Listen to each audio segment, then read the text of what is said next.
I was performing at a club called the Tickle Me Comedy Club, and David was also performing there. You have to find a reliable workout partner, and it's hard, because how do you know that they're the one?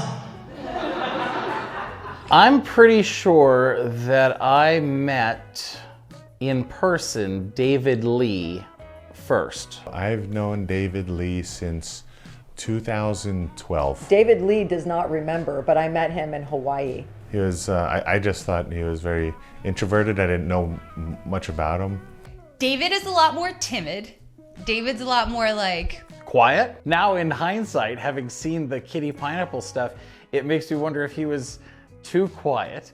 He went to film school, he's been doing comedy, and he's doing bodybuilding. super professional, well cut, clean. Like Silence of the Lambs, kind of, you know, the guy next door, it's like, oh, this guy's, nothing's good. And then there's somebody in his basement. So, I mean, because he's such a, you know, a nice, nerdy, quiet guy. Kitty's more out there. David had a lot of enthusiasm, but it was like one of those new comics that I met that I was like, he's got a ways to go, you know, like. I'm Junior Kekuewa Jr., Hawaii's entertainer, retired. But yeah, in the old days, we had a show that we did, a wedding and party business actually. We called it the Junior Kekuewa Jr. Road Show. One day this guy comes up to me, David Lee, and he goes, you know, I think I want to do some comedy. And I had always, I've never discovered anyone, David included, but I give people a stage and let them discover themselves. And that's exactly what happened. So he would come and do comedy and, you know, before my show, like an opener. And he would bomb and we would laugh. My crew would laugh, we would crack up. Like he would bomb and bomb and bomb. And then he started getting his rhythm and then things kind of picked up like this. Then he started to kill. And when he started to kill, we were like celebrating, we were like high-fiving and everything. Like, yeah, he's getting it, he's getting it. So one day, he even came and did this Rip Taylor routine. So he does a confetti thing, right? You know, so he's running through a ballroom of 1,500 people that I have to do a show for, throwing confetti and doing this Rip Taylor thing. And Sam is my producer, and I'm looking at Sam and we're going, what the, you know, that kind of thing. Like, what is he doing now, right? Because he tried everything, he did everything. This guy's got balls. I mean, cast iron, right? And because like he tried anything, nothing was sacred for him, you know. And then one day he goes, can I come and drag? And I'm like, sure, yeah, whatever, you know. And I go, okay, this is another David thing, right? And he shows up as Kitty, and he bombed. he just bombed, right? But the thing about Kitty is when Kitty bombed, right? There was no defeated kind of, you know, like that kind of thing. No, just walked off the stage like nothing happened. I'm like, wow, this is a really talented guy. I met Kitty at Wise Guys Comedy Club in Las Vegas, and she was doing a show that night, and it was an amazing experience. Actually, she came up to me before the show, and then all of a sudden, she was going up on stage to open the show, and Laura and I were just like, oh my God, we just talked to her. And then ever since then, she's been stuck with us. I first met Kitty, I'd say probably a year and a half ago, maybe. Kitty didn't have time to go home and get David and come over, so Kitty just came over right after a show. And Kitty was fucking drunk, which is not typical of David, and it's not typical of Kitty that I know of. Sean started mentioning some things at home, like, oh, I think David's like dressing up as a woman. And I'm like, oh. Like, I was just surprised, but at the time I thought, oh, he's doing it for comedy. You have to find your footing. You have to find your rhythm. And Kitty found her rhythm. And, you know, now when I watch the shorts, when I watch the small clips, the reels, and, you know, and then I watch the things on Facebook, Instagram, stuff like that, it's amazing. It's just amazing. And I'm like, wow, you know, that time that I gave my stage to allow, you know, Kitty to find herself, right, was like gold for me. I was like, yeah. I was like, I had a little bit to do with that. I met Kitty Pineapple before I met David Lee. I started doing comedy, and there was a comedian who had shared just a quick little snap that I was up there for the first time, and Kitty had messaged me, and ironically the same day that she messaged me, somebody else at that comedy club that I was at was talking about Kitty Pineapple, and I literally got so excited when she messaged me. I was like, it's fate. We became like, I don't know, there were some girlfriend moments. There was like a couple moments of, here, borrow this makeup. I remember meeting Kitty Pineapple for the first time and thinking, wow, this is not what I expected. I had no idea, but I just thought, what a great, happy person. If you don't know who Penny Wiggins is, she's a very well-known comedian. She was hosting the show, and I did it, and David told me, this is what David told me before I got on stage. Hey, if you fuck this up, you're done. If you fuck this up, you are done. So she gets on stage, kills, right? She kills, and not only does she kill, she wins the competition. I destroyed that stage. And I'm in the passenger seat watching, like, holy shit. And all these scary thoughts come to mind. I'm like, oh no, she's gonna take over. She's just gonna take over my life. I'm not gonna be able to do anything anymore. I'm gonna be a woman for the rest of my life, and blah blah blah blah blah. And you know, fear set in. And then I got home. David was like, I know I said what I said, but you are still done. I know, that was a dick move. So he packed me up. He packed up, the Kitty Pineapple was packed into a box. And for 3 months, I was miserable. Because I was in there. I was in there screaming at the top of my lungs, let me out, let me out. You said, let me out. You know, you said if I fucked this up, I was done. I didn't fuck this up. Because we shared this body. I felt what she felt. I felt neglected. I felt forgotten. And those were the emotions that I felt for myself. And here I am putting that on her when she did nothing wrong. She did everything she was supposed to, and I just pulled the rug under her feet. Well, the moment David finally embraced me is when things started to actually happen. I don't know, remember when I met Kitty? I think she was just there, and I was like, oh, hey Kitty, like, hi. And at first, I thought it was a shtick that David was doing. It's kind of like the point where comics find themselves, and comics find their character and their uniqueness on stage. I am what most people, I would say maybe not most people, I am what many people aspire to be. Confident, outgoing, and just doesn't give a shit. I just saw Instagram, I was like, oh. I was like, who's this? Is that David? I've seen her perform several times in the past couple of years, and she nails it. She's very, very good at what she does. You can tell she's devoted to it, and she is Kitty. When I'm hanging out with David, he tends to be a little quieter in his tone. You know, I lean in a little to hear his jokes. Okay, I think that there are differences between David and Kitty, and I think those differences are gradually becoming more, and I think it's going to continue with that trend. Okay, for one, David Lee is pretty casual, right? Pretty laid back, pretty casual, no fuss, no frills. But Kitty wants, Kitty wants things just so, okay? Well, I'll tell you one big difference is, when I was working with David Lee back in the day, I never had to worry about him breaking his nails, but Kitty's not having it. I'll ask something of Kitty that I would normally ask, of David. And Kitty's like, oh no, I'll break my nail. I can't do that.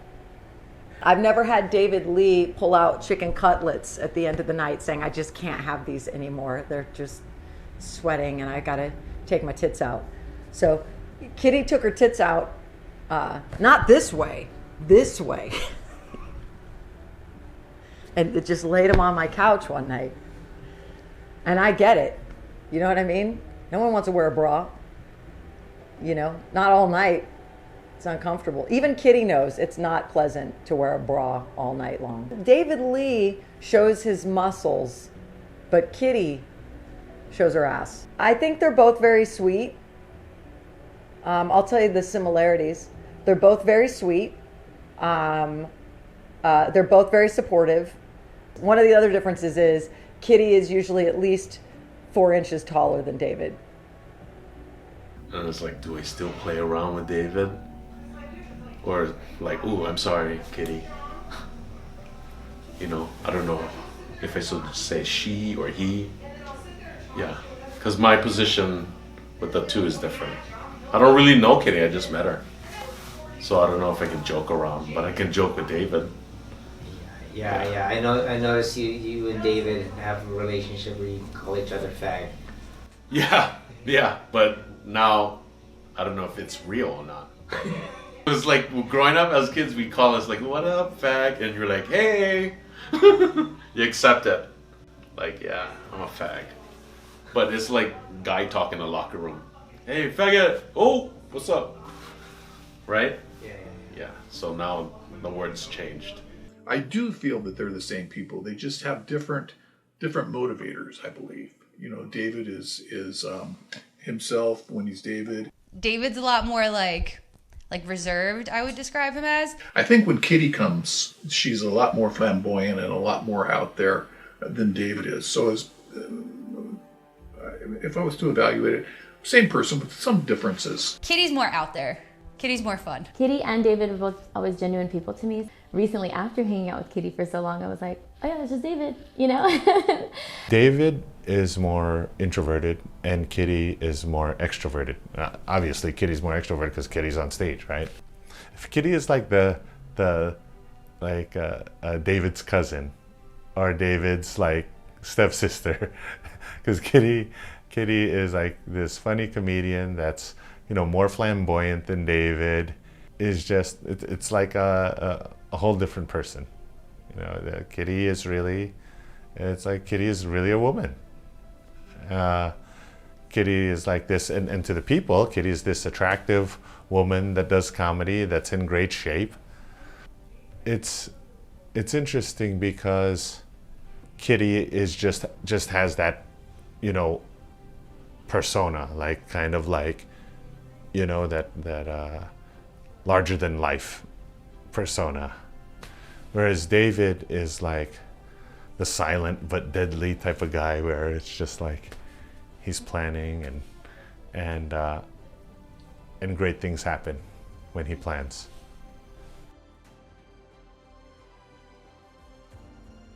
In 2012, I created this, I was a radio personality, and it was a female. They wanted a female to be this radio personality. When I was learning, when I was first gathering the materials to become Kitty, the clothing, the all the stuff.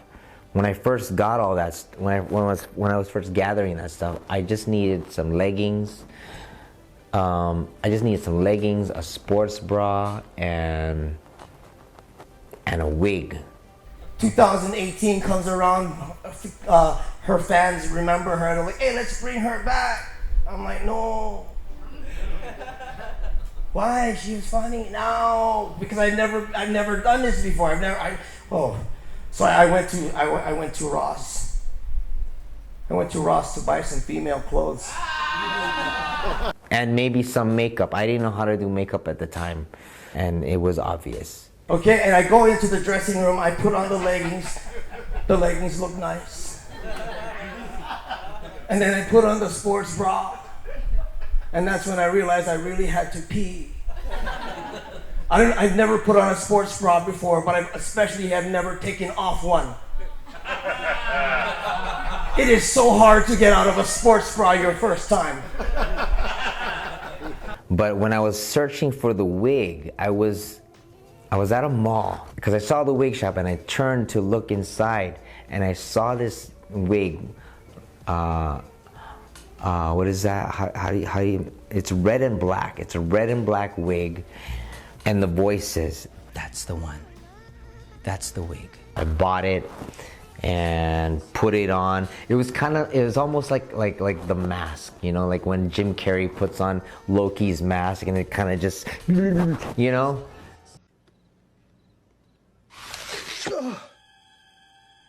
Yeah, right.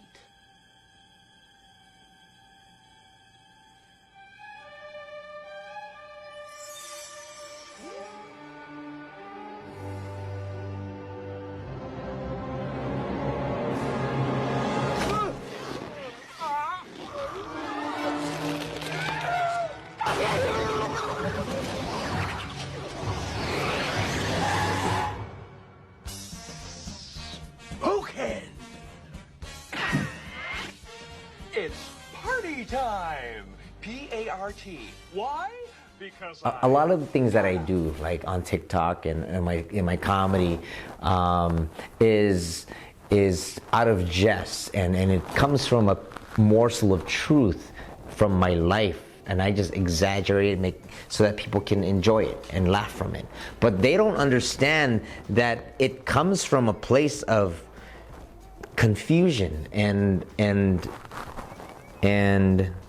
unknowing at the time.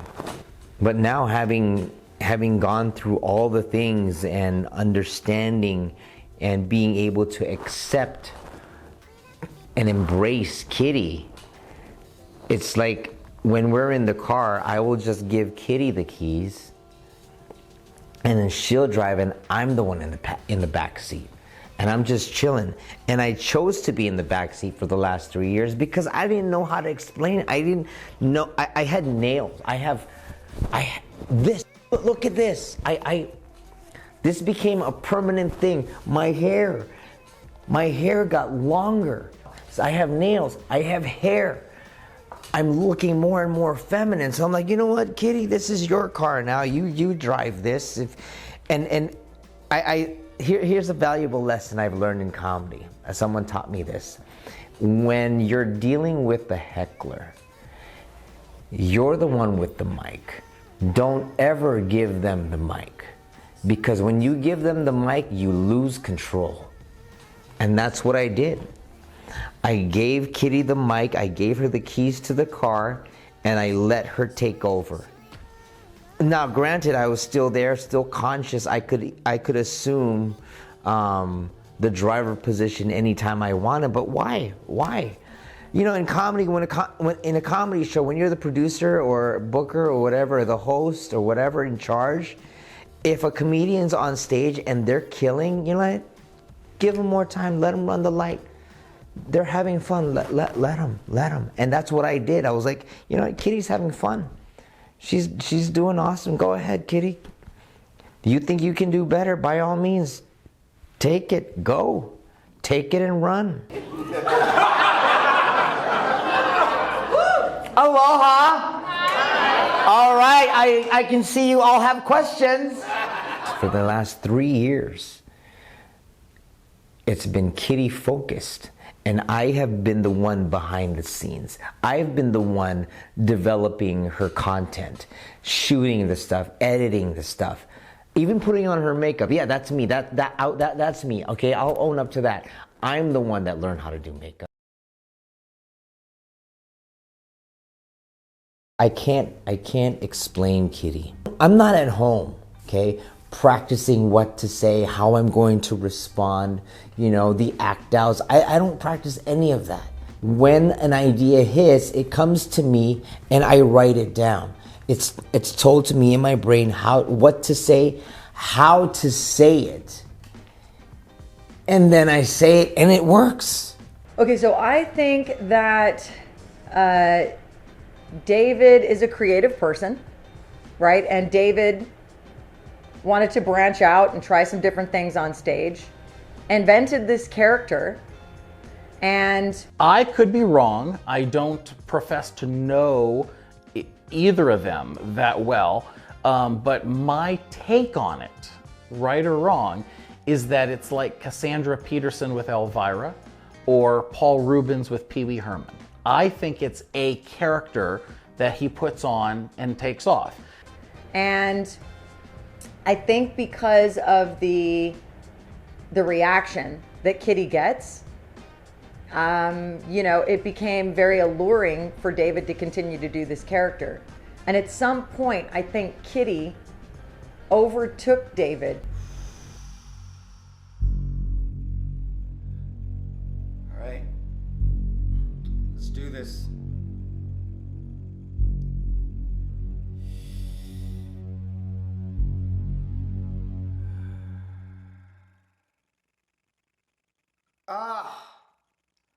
You couldn't have made me up first? Now I have to do my makeup by myself? Let's go!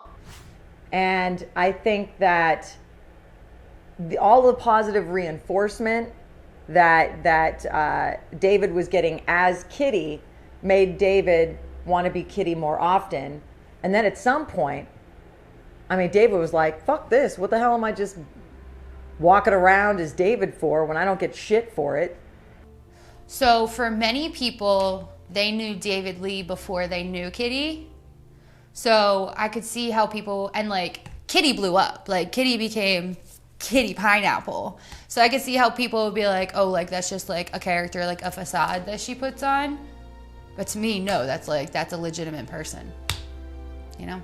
So it was like David Lee was doing comedy. David Lee took a step back. Kitty took the reins, and so I could see how comics, whoever, could be like, it's just a character. Nah, bitch, that's a person. I don't know if he's playing a character or not, but it works with comedy. It's like a Eddie Izzard kind of thing. So it's like it's already interesting visually, and kind of makes me think, oh, what is he gonna talk about? You know what I mean? So like visually, I'm already captivated. So it works. That's what I think. But what's easier to tell people that you're trans, or that it's a character, or that you're crazy? You know, because when you hear voices in your head, you're crazy. You have a mental illness. But who's to say that's not a spiritual entity just guiding you? I think David's assessment of Kitty potentially being an entity which has taken over his mind and body and soul, I think it has legs. And I think it has long legs. And I think those legs are wearing heels. I think that a lot of it is, and this is no judgment, but I think that it's playing to his ego. But I mean, if you're enjoying your life, if a person is enjoying their life and it brings them joy, genuine joy, it's not harming anyone. But it's not a possession. It wouldn't be helping me. Just telling me what to say and how to say it. Kind of just guiding me through the entire journey.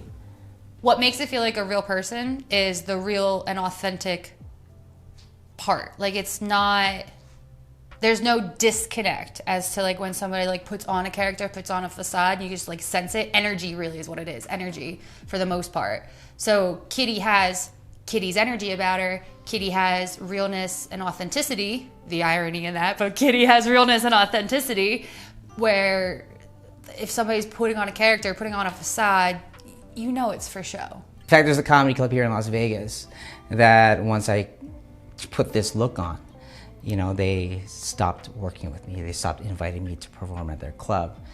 And because they think it's fake, it's a character, they said, we don't do characters, we do real stand-up here. Which is, to be fair, is I told them it was a character.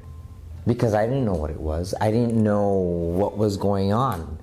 Was it a mental illness? Am I crazy? You know, am I going through the transition? Is this the beginning phases of the transition? So while I'm seeking out the answers to these questions, I'm like, you know what? Let's keep it simple. Let's say this is a character. I know saying that some people feel like, you know, it's a grift or whatever. I think it's, you know, the industry that we work in, entertainment, Hollywood, all this is about characters. It's about creating a way to visually cross over. I'm a huge fan of Ed Wood, and you know, he surrounded himself with characters like Criswell, the Predictor, and all these types of. I think it's good, and I don't know, maybe it's dated, maybe it's a thing that Hollywood is no longer allowing us to. I don't know. Everything you do offends somebody, but in my take on it, it's a character. Kitty is absolutely real, and if you spend any time with Kitty, you know that completely. And I think that anyone who wants to throw hate is just hiding something of their own. Like, to be a comedian in the first place, you have to be so out there with yourself and who you are to have any kind of like relation to the crowd. Because if you're fake, I feel like that comes through, and I have not experienced any fakeness from Kitty, whether in stand-up, interaction online, or interaction in person. And interaction in person is the most important thing. Well, I've spent a lot more time with Kitty now, and it's always great. She's got this intensity that I really love, and she like knows what she wants and she just goes for it, and she like works harder than a lot of people who are talking shit, you know what I mean? Like, so that's something I really love about her. I haven't spent as much time with David, but when I did see David recently after hanging out with Kitty for so long, I was like, oh yeah, that's just David, you know? And so like when people are like, oh, I don't think it's like an act. I think it's just, that's who that person is that day, and that's how they want to express themselves. So I think that's part of being a performer too, you know, in different regards. There are different aspects of your personality, and some come forward more during certain times. And sometimes, even just to be in social situations and interactions, you need to put forward a face of yourself that you feel comfortable presenting. And that could be totally different than who you are at home or who you are with certain friends or with family, because we all kind of change to fit the people that we're around in some level. I did a video where David was wanting to come out again, you know, like kind of spend some time in the world. Kitty? Yes, David. Can we talk for a second? Okay, David. What? You think maybe I could drive? You sure you want to try that again? I don't know. You might confuse our audience, because they're used to seeing me, and seeing you might make them think you're gonna be a boy again. Why does it have to be one or the other? So wait, you're telling me you want to share the spotlight? Kinda. Not really. But maybe I can open for you sometime. What?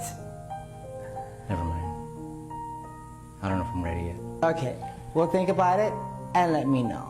Or show his face in the stand-up world. Maybe open for me one day.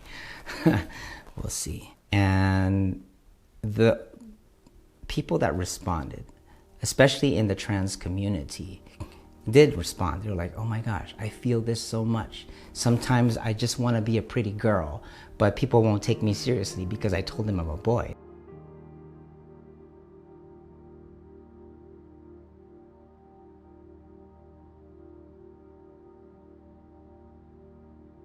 When Kitty presents, she's Kitty, okay? And the easiest way to describe her is trans, because she doesn't think she's a man.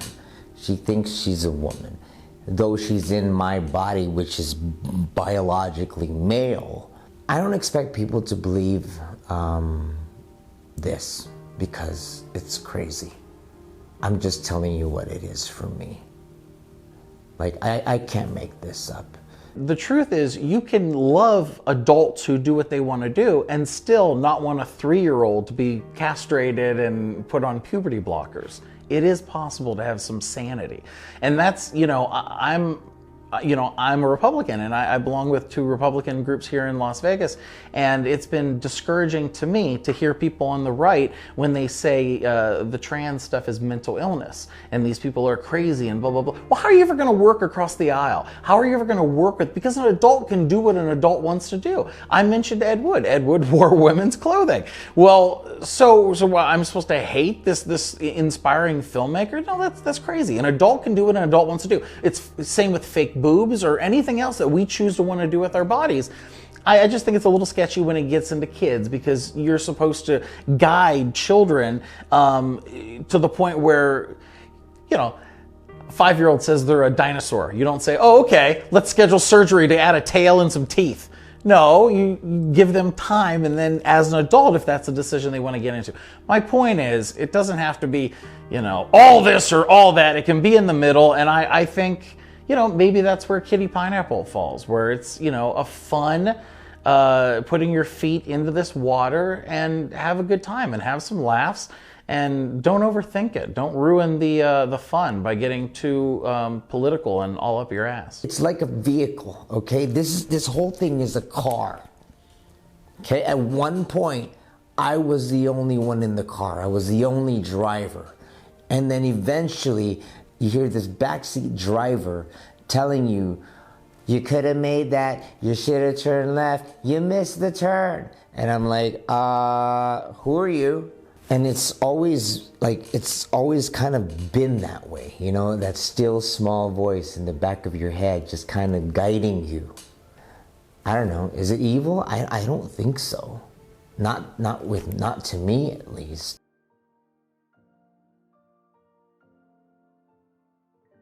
My life has been inundated with weird phenomena. When I was a kid, I almost died. In the middle of the night, and we could hear somebody trying to open the door. I had a dream that I left my backpack outside of the house.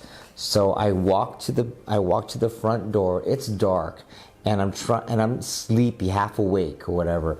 But I'm struggling because I can't find the locks and whatever. And I finally get the doors open. So your dad said, someone, yeah, call the police. Someone is at the door. And then your dad, he has this knife in the room, and he was at the door of our bedroom. I look outside, no backpack. So I close the doors, lock them up again, and I start to walk towards my bedroom. And he was just watching if the person is gonna come towards us. And so so that person was walking towards us, and then a voice tells me to go to the bathroom and turn on the light. I'm like, why? I don't have to pee. I knew that was the argument in my head. I'm arguing with this voice saying, I don't have to pee. Why would I go to the bathroom? And then you open the light. So it was you. I was looking first if it's only not only one person, because I was gonna take the first one first close to me, then go to the whoever other person is, with him. Go in the bathroom, turn on the light, and my dad's over there. He's like holding a knife, ready to attack whoever would come towards any of the bedrooms. The next morning, my mom tells me, if you went to your room, you're gonna be dead. Ryan Chang, that was an interesting situation because that was a time when I pretty much don't recall a lot of things because I think I was unconscious.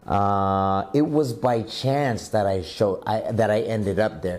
Well, I remember they'd say like I was on the ground. Everybody thought I was dead. We got into a skirmish, I guess. I was Kolohe when I was younger. You see, I was at another club venue. I was gonna party with some coworkers of mine at the time, and we were at the Aloha Tower. So they're all chilling, and I get this weird vibe, like from the room. Something tells me to just leave. I need to leave this place now. So I leave, but I'm like, you know what? I'm not ready to go home. I want to party some more. We're walking across the parking lot. I mouthed off, they mouthed off. I park my car where I don't normally park my car, and as soon as I get out, and I see a group of guys. I see this skirmish. There's like maybe 10, 20 guys. Next thing you know, it's just everybody's slugging, and then I see bats come out, and then I say, that's it. All just screaming, surrounding somebody, and just screaming like they're like somebody's fighting. And I go check it out, and there's just one guy lying down on the ground, and he's not moving. So I look at him, I look at all of them, and I'm like, hey, you guys, this guy is dead. You better go before the cops come. That was probably the worst time. I think living in Hawaii, I think, I had a few small little things, but that was probably the worst time in my life. And I'm looking at this guy lying down on the ground. Eyes are open, okay? He's not breathing, he's just looking up, his not moving. Blood is dripping from his head because they beat the shit out of him. I'm looking at this motionless body. He's just not moving. And something tells me to put my hand on his chest and pray for him. And I'm like, okay, you probably want me to pray for him so that he can go to heaven? Then all right. So I get down on one knee, put my hand on his chest, and I start to pray. I'm like, Lord, whatever it is that this person, whoever this person is, I pray that his soul is in your hands. Something of that nature, right? Because I assumed that he was dead, and the voice was just telling me to send him off.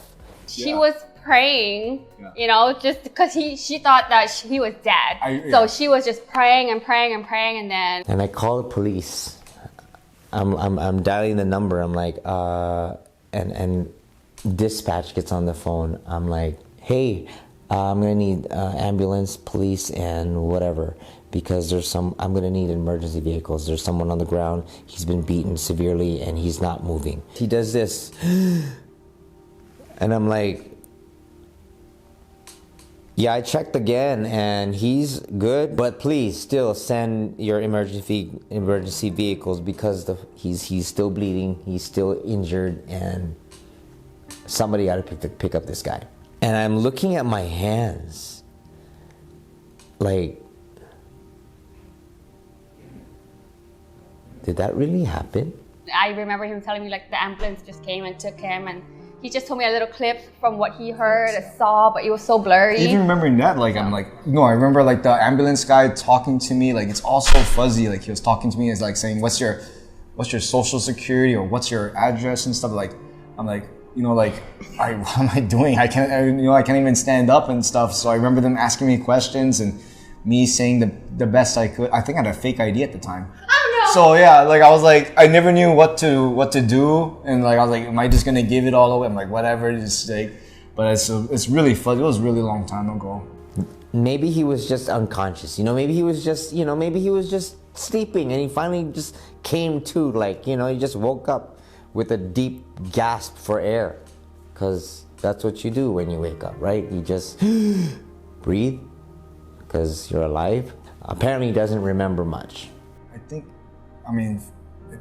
thought I was gonna die, once you see bats come out and you see a bunch of guys and, you think that's it. So I kind of went down swinging, but I don't remember swinging at all. I remember just charging at a guy, and I was thinking I see him winding up with the bat, and I was like, if I go, and then I duck, and then he go miss me, and then I can go get him, and then next thing I hear a bong, and then I'm on the ground, and then I just see bats coming down on me, and then so I was like, like that. Just like that. Just like that, yeah. But I still got the skull fractures, and to this day, I still have divots in my head and stuff like that. I remember waking up and had all kind of bust up, everything like that. Yeah. But that was probably the worst. I got into a few fights, and like that was some of the worst ones. But that was the ones with the bats. That was the worst one for sure. His name pops up in my head again, so I look him up on like Facebook. I see that he has a family. I'm like, wow, you have a beautiful family, Ryan. And he replies with, I have a family because of you. Well, if it wasn't for Kitty, I wouldn't be here. You know, there's a lot of situations where I could have died, but that was probably the worst one. So if it wasn't for her, I probably wouldn't have not just a family, I wouldn't have anything, I wouldn't have a life, you know? But I'm just glad that happened and it created 2 more lives. And I'm like, oh. It's funny where like, you know how like you don't believe in those things or prayers and stuff until it kind of like happened to you? Yeah. So like, and so when he was telling me the story and I was just like, maybe she was your angel, and then like for her to like pray and just like wish you well and be okay and stuff like that, I think it really helped because like I really felt like he was like on his like last string. After that whole ordeal with Ryan and his beatdown, the next day I go to work. I find out that the place that I was, the club I was at before that whole skirmish occurred, that club also broke out in a fight and so many people got arrested and injured. My coworker was arrested for having just defended himself. And me, small as I am, it's a good thing the voice told me to leave that place, because had I not left, neither me or Ryan would be alive today. So I was just telling him like, I think she played a really big part in your life. Like I really think she saved you in some kind of way, because like, if she wasn't there, like you'd probably be dead. Like she really prayed upon, while you're like there dying. So it was really nice. So it was, I always thought I'm not a religious type. yeah. Like me too. I'm not. So like just when that something like that happened, like I feel like there's some kind of like energy involved. higher power Yeah, or like something, like she just made it happen. Because everybody said I was pretty much dead for like 5 minutes, I couldn't respond and blood's everywhere. I was getting battered in the head. I got all these divots, I had skull fractures and all kinds of stuff. Woke up with like the meanest headache for like weeks. Like I thought I was still gonna die when I woke up, there has to be some fear involved for bravery, and so it's for anything like that, it's courageous, because I don't know if a lot of people can say the same, especially me and Kitty never knew each other back then. My friends knew me. They're gone. Like everybody kind of diverges, like I said, even my friends back then, I don't really keep in touch with them, but like, it was like, it felt like there was 20 guys. I remember guys just jump out of the car everywhere, and then I just looked around. I was like, "Oh shoots, we are gone already." Kitty, thank you so much.